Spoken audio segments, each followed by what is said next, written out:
નમસ્કાર વિદ્યાર્થી મિત્રો, શ્રી SN વિદ્યાલય શાળા પરિવાર તરફથી ઈ લર્નિંગ એજ્યુકેશન માધ્યમથી હું પરમાર મહેશભાઈ આપ સૌનું હાર્દિક સ્વાગત કરું છું. હવે ઈ લર્નિંગના માધ્યમથી આગળ વધતા વિદ્યાર્થી મિત્રો, આપણે છેલ્લા વિડીયોમાં એટલે કે આની અગાઉના વિડીયોમાં આપણે નવા પ્રકરણની શરૂઆત કરી. પ્રકરણ 6 બેરોજગારી, જે બોર્ડની એક્ઝામ માટે 10 માર્ક્સ ઉપયોગી એવું પ્રકરણ છે, જેની આપણે પ્રાથમિક માહિતી આપી. વર્તમાન સ્થિતિને ધ્યાનમાં રાખીને કયા મુદ્દાઓ, કયા ટૉપિક, કયા પ્રશ્નો શીખવાના છે તે, અને કયા મુદ્દા કે ટૉપિક કે પ્રશ્નો નથી લેવાના, જેની આપને પહેલાં વિડીયોમાં માહિતી આપી. તે મુજબ આપ તકેદારી રાખો છો, એને શીખો છો અને આગળ વધો છો. હવે આજના વિડીયોમાં આપણો જે પ્રશ્ન પહેલો ચાલી રહ્યો છે, જે પ્રશ્ન મોટો છે, ઓકે, પહેલા વિડીયોમાં આપણે પ્રશ્ન શીખવાડ્યો, બેરોજગારીનો અર્થ આપી બેરોજગારીના કારણો એટલે કે એને અસર કરતા પરિબળો, જે કુલ 11 છે. તેમાંથી આપને સૌ પ્રથમ પહેલાં 5 પરિબળો એટલે કે 5 કારણો વિશે વિગતે ચર્ચા કરી. હવેના વિડીયોમાં 6 થી લઈ અને 11 જે કારણો છે તેની આપણે ચર્ચા કરીશું, અને ત્યાર પછી આ બંને વિડીયોમાં પહેલો પ્રશ્ન આપણો કમ્પ્લીટ થશે. તો હવે આપણે જોઈએ છે બેરોજગારી માટે જવાબદાર પરિબળો, ઓકે, જે આપણો પ્રશ્ન કન્ટિન્યુએટ છે. ઓકે, પહેલો પ્રશ્ન જે આપણો હતો, બેરોજગારીનો અર્થ આપી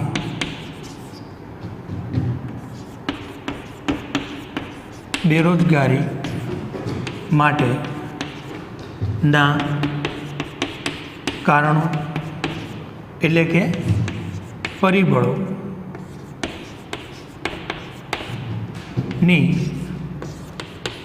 વિગતે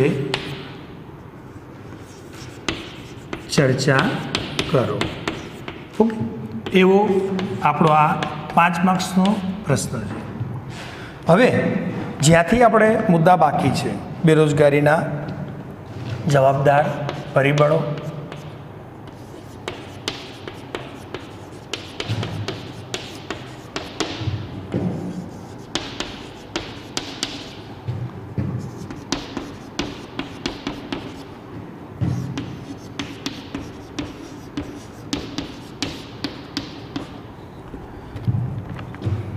પહેલું જ આવશે એટલે કે 6 થી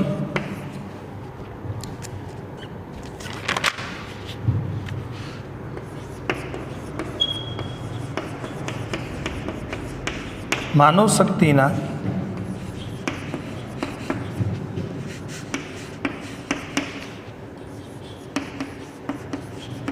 અભાવ. 7મું,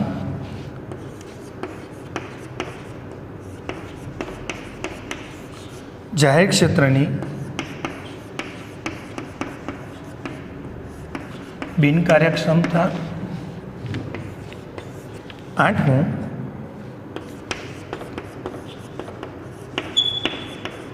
કૃષિ ક્ષેત્રના વિકાસની અવગણના. 9મું, શ્રમની ઓછી ગતિશીલતા.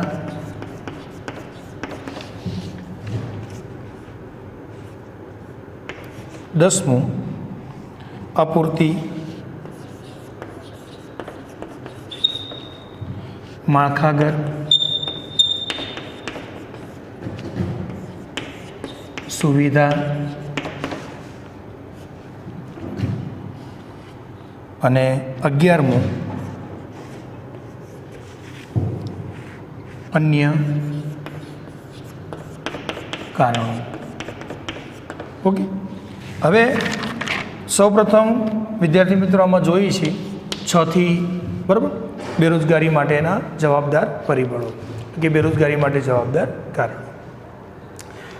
છઠ્ઠું જવાબદાર પરિબળ છે માનવ શક્તિના આયોજનનો અભાવ. હવે માનવ શક્તિના આયોજનનો અભાવ એટલે શું? તો ભારત દેશ અતિવસ્તી ધરાવતો દેશ છે. ભારત દેશમાં માનવ સંસાધન વિપુલ માત્રામાં છે અને તે માનવ સંસાધનનો જે કાર્યક્ષમ ઉપયોગ થવો જોઈએ, એને જે શિક્ષિત પ્રશિક્ષિત કરી અને એની પાસેથી જે યથાયોગ્ય કામ છે, એની પાસે જે આવડત છે, ઓકે, એનો જે દેશે લાભ લેવો જોઈએ તે દેશ લઈ શકતો નથી. માનવ શક્તિના અભાવે, પૂરતા શિક્ષણના અભાવે, વર્તમાન સ્થિતિને ધ્યાનમાં રાખીને પૂરતી ટેકનોલોજીના અભાવે તે માનવ શક્તિનો સદુપયોગ કરી શકતા નથી. અને જ્યારે જે વિકસિત દેશો છે, જે મૂડીપ્રધાન દેશો છે, ત્યાં માણસોનું પ્રમાણ ઓછું છે, ત્યાં જનસંખ્યા ઓછી છે અને માનવ શક્તિનો તે લોકો એમ કે તેમ છતાં પણ સદુપયોગ તે લોકો કરે છે. વ્યક્તિની જે આવડત છે, વ્યક્તિ પાસે જે એજ્યુકેશન છે અને તેની લાયકાત મુજબ, તેની પાસે રહેલી આવડત મુજબ દેશે જે એનો ઉપયોગ કરવો જોઈએ એને યથાયોગ્ય કામે લગાડીને તે દેશ કરી શકતો નથી. માનવ શક્તિનું પૂરતું આયોજન નથી અને જેના કારણે પણ બેરોજગારીનો સામનો, બેરોજગારીનો ભોગ વધુ બનવો પડે છે. ઓકે, તો બેરોજગારી માટે છઠ્ઠું જવાબદાર પરિબળ, છઠ્ઠું કારણ માનવ શક્તિના આયોજનનો અભાવ. તેમાં આપણે 4 પોઈન્ટ લખવાના છે. પહેલું જ છે, ભારતમાં આયોજનકાળ દરમિયાન માનવ શક્તિનું યોગ્ય આયોજન થયું નથી અને માનવ શક્તિનું આયોજન કરવાની શિક્ષણ વ્યવસ્થા એમનો અભાવ છે. માનવ શક્તિનું જે આયોજન કરી શકે એ શિક્ષણ પ્રણાલી જે સમયાંતરે વર્તમાન સ્થિતિને ધ્યાનમાં રાખીને જે બદલાવી જોઈએ તે માનવ શક્તિનું આયોજન કરી શકતું નથી. બીજામાં લખવાનું, દેશના આર્થિક વિકાસમાં કેટલા અને કેવા પ્રકારના માનવ શ્રમની જરૂર પડશે, ઓકે, તેનો અંદાજ નથી, તેનું આયોજન નથી. ઓકે, ક્યાં કેટલી વ્યક્તિઓની જરૂર રહેશે, તેને કેવી રીતે તૈયાર કરવા, તેનું આયોજનના અભાવે પણ માનવ શક્તિનું યોગ્ય સંચાલન થઈ શકતું નથી. ઓકે, ત્રીજું છે, માનવ શક્તિનું યોગ્ય આયોજન કરી શિક્ષિત અને લાયકાત ધરાવતા યુવાનોને યોગ્ય કામ આપવામાં આવે તો બેરોજગારીની સમસ્યા હળવી કરી શકાય. ઓકે, પણ તેનો અભાવ જોવા મળે છે. અને છેલ્લો પોઈન્ટ લખવાનો, માનવ શક્તિના આયોજનની ખામીને લીધે ઉચ્ચ શિક્ષણ, ઉચ્ચ લાયકાત ધરાવતા લોકોને અને જે ડૉક્ટરો છે, એન્જિનિયરો છે, ઓકે, તે લોકોને યોગ્ય કામ એમ કે મળી શકતું નથી. શું? માનવ શક્તિના આયોજનના અભાવે. ઓકે, ઉચ્ચ લાયકાત મેળવી, અને ઘણીવાર તમે જુઓ છો કે ઉચ્ચ લાયકાત મેળવી અથવા તો ઉચ્ચ લાયકાત મેળવવા ભારતમાંથી લોકો ફોરેનની અંદર, વિદેશોમાં જતા રહેતા હોય છે. ત્યાં જ ભણી અને પોતાની જે શક્તિ છે, પોતાની જે ખૂબીઓ છે, આવડત છે, એનો લાભ એ દેશને તે લોકો આપતા હોય છે. ઓકે, અને દેશ એનાથી વંચિત રહેતો હોય છે. તો બેરોજગારી માટે છઠ્ઠું પરિબળ જવાબદાર છે માનવ શક્તિના આયોજનનો અભાવ. 7મું પરિબળ છે જાહેર ક્ષેત્રની બિનકાર્યક્ષમતા. ઓકે, જાહેર ક્ષેત્ર, જાહેર ક્ષેત્ર એટલે મિત્રો જાણો છો કે શું? સરકારી ક્ષેત્ર, ઓકે, ગવર્મેન્ટ સેક્ટર, અને ખાનગી ક્ષેત્ર એટલે કે પ્રાઇવેટ સેક્ટર.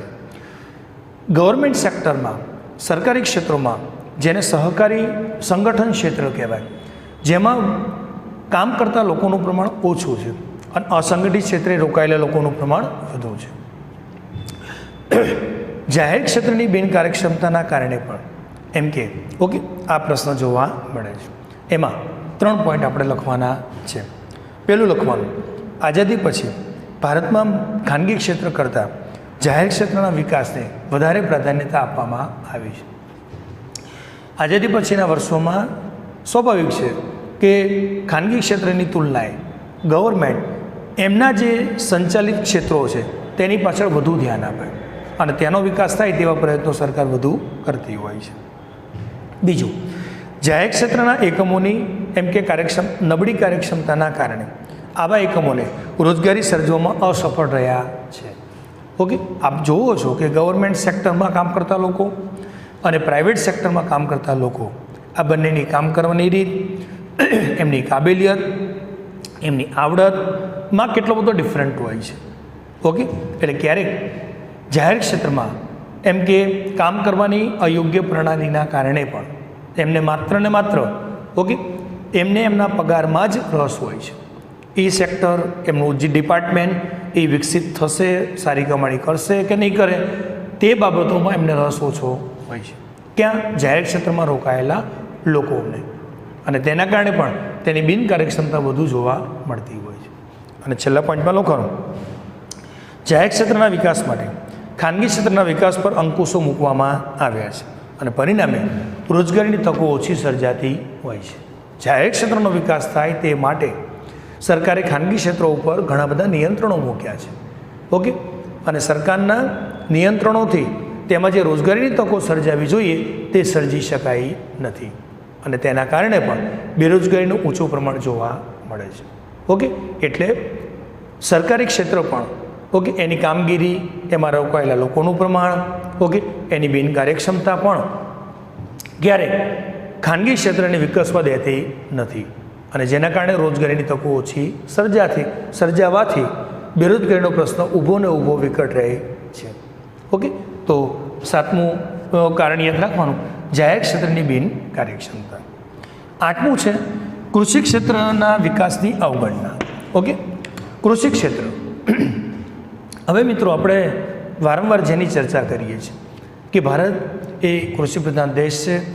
ખેતીમાં રોકાયેલા લોકોનો વર્ગ આજે પણ વધુ છે, ગામડાઓમાં વસતા લોકોનું પ્રમાણ આજે પણ વધુ છે અને ખેતીના વ્યવસાયમાં કામ કરતા શ્રમિકોનો વર્ગ, ખેડૂતોનો વર્ગ આજે પણ દેશમાં વધુ છે.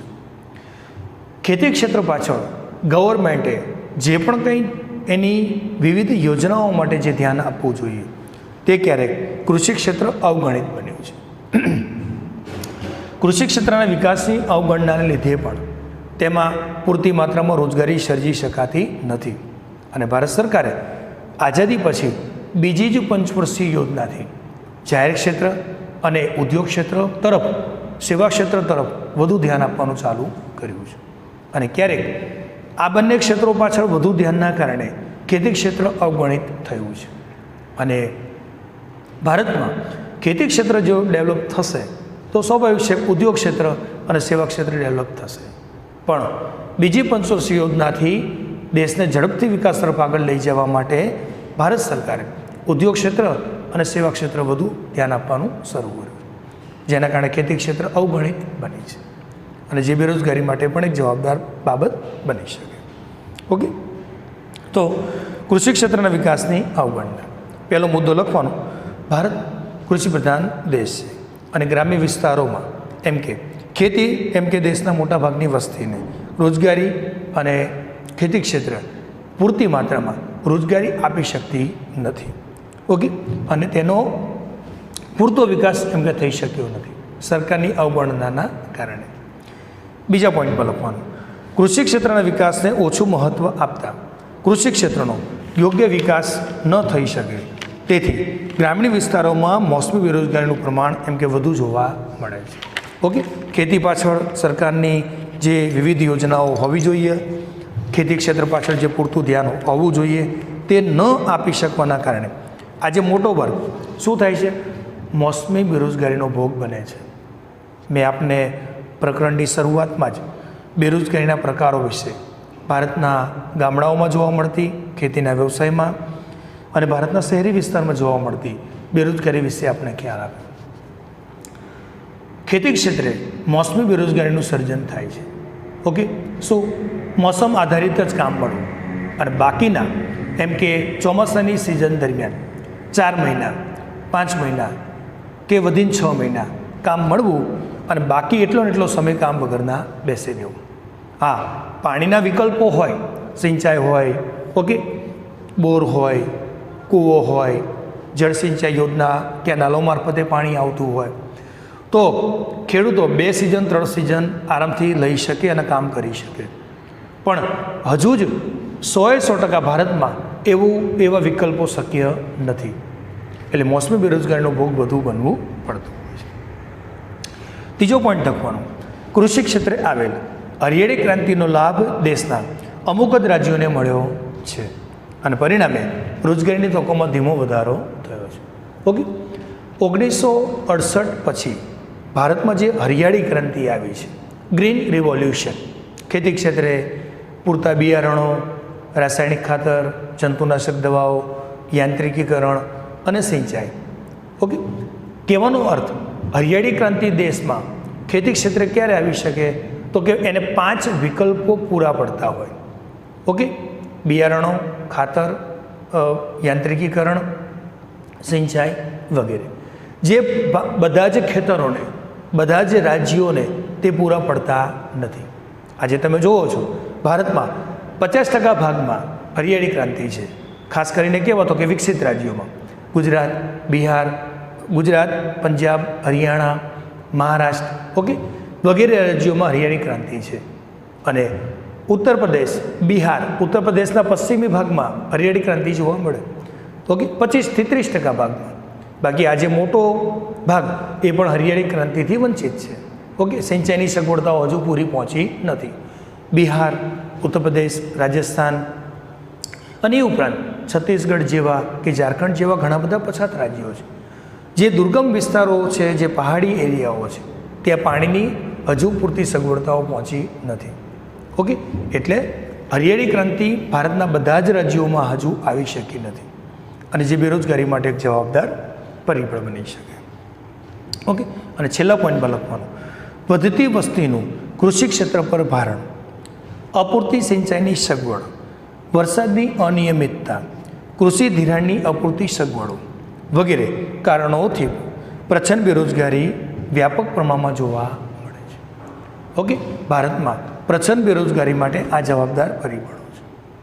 એટલે પ્રચંડ બેરોજગારી અને મોસમી બેરોજગારી ભારતના ખેતીના વ્યવસાયમાં આપણે જોવા મળે છે, અને જેનો ભોગ ગામડાના ખેડૂતો, ખાસ કરીને ખેત મજૂરો, જે લોકો ખેતી ઉપર નભે છે તે લોકો બનતા હોય છે. ઓકે, તો 8મો મુદ્દો યાદ રાખવાનો, કૃષિ ક્ષેત્રના વિકાસની અવગણના. 9મો મુદ્દો છે શ્રમની ઓછી ગતિશીલતા. ઓકે, શું? શ્રમની ઓછી ગતિશીલતા.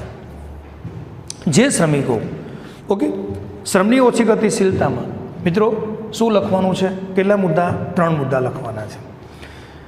કેટલાક સંજોગોમાં શ્રમની ઓછી ગતિશીલતાના કારણે પણ બેરોજગારીની સમસ્યા વધુ સર્જાય છે.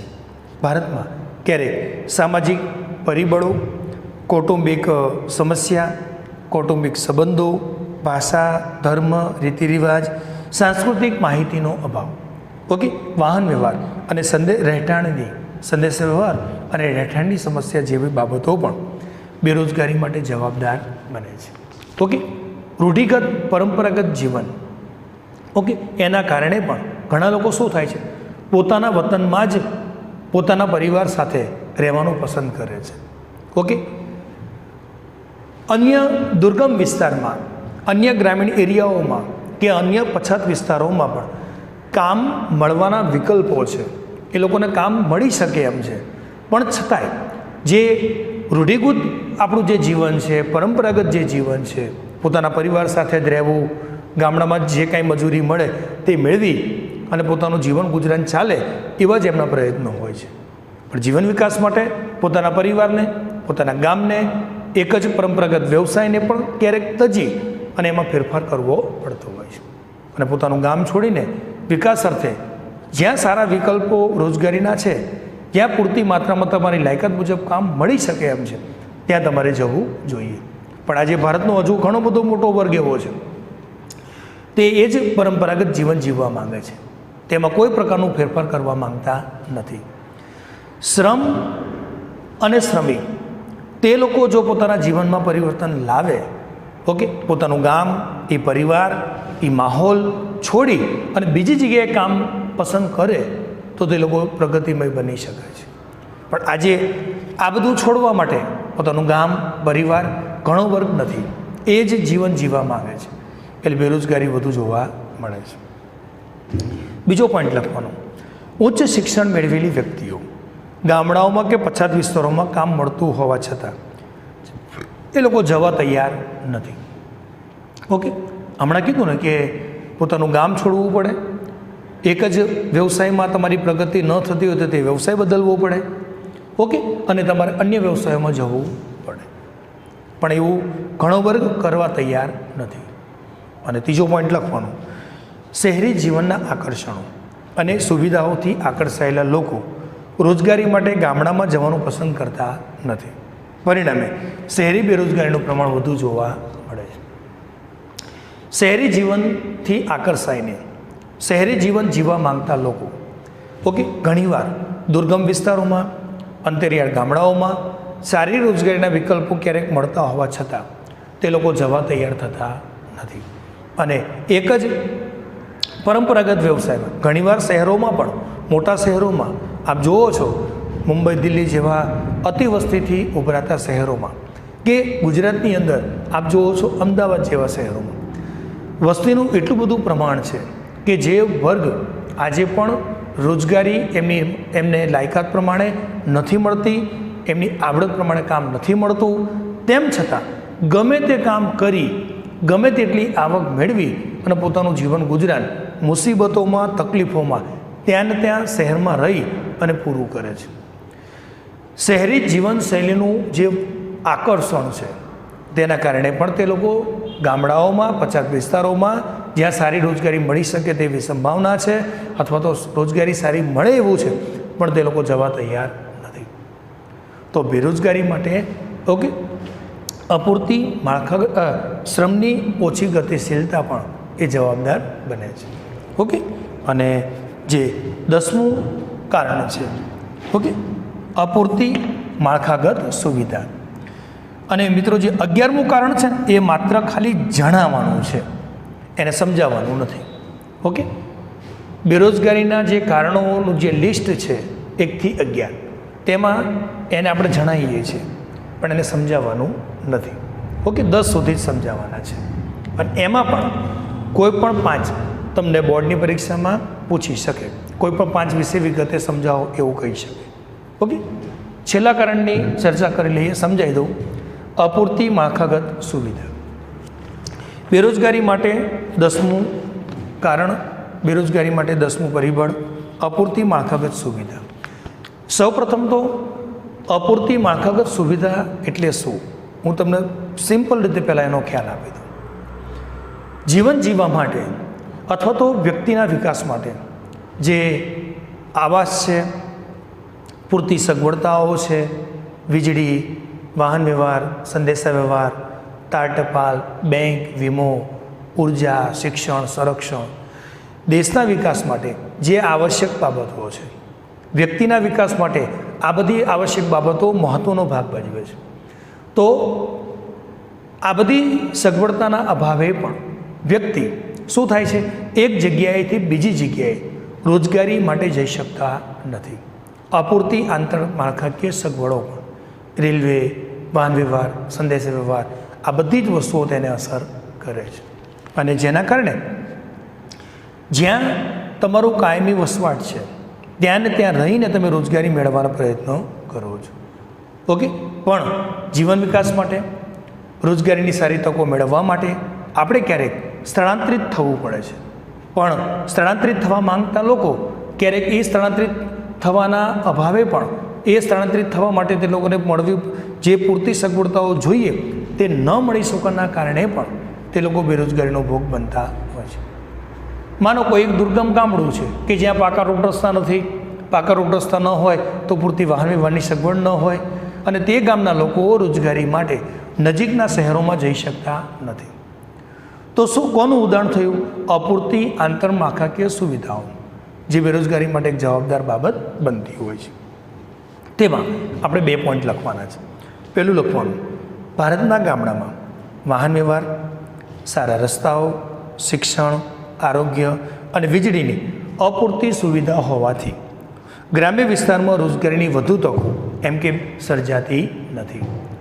પૂરતા વાહનના અભાવે, રોડ રસ્તાના અભાવે, સંદેશા વ્યવહારના અભાવે, કે એક જગ્યાએથી બીજી જગ્યાએ જવા આવવા માટે જે ટ્રાન્સપોર્ટિંગની સેવા હોવી જોઈએ તેના અભાવે પણ ક્યારેક ગામડામાં રહેતો મોટો વર્ગ, દુર્ગમ વિસ્તારોમાં રહેતો મોટો વર્ગ, કે પછાત વિસ્તારોમાં રહેતો મોટો વર્ગ રોજગારી માટે એ અન્ય સ્થળે જઈ શકતા નથી. કોના અભાવે? અપૂરતી વાહન વ્યવહારની સગવડતાના અભાવે. પાકા રોડ રસ્તાના અભાવે, સંદેશા વ્યવહારના અભાવે, અને તે લોકો પરંપરાગત વ્યવસાયમાં એક જ વ્યવસાયમાં મોટો વર્ગ રોકાયેલો રહે છે, જે બેરોજગારી માટે જવાબદાર બની શકે. બીજા પોઈન્ટમાં લખવાનું, ગ્રામ્ય વિસ્તારમાં સતત અને અપૂરતી વીજળીની સગવડોનો અભાવ હોવાથી ત્યાં ઉદ્યોગો સ્થપાતા નથી.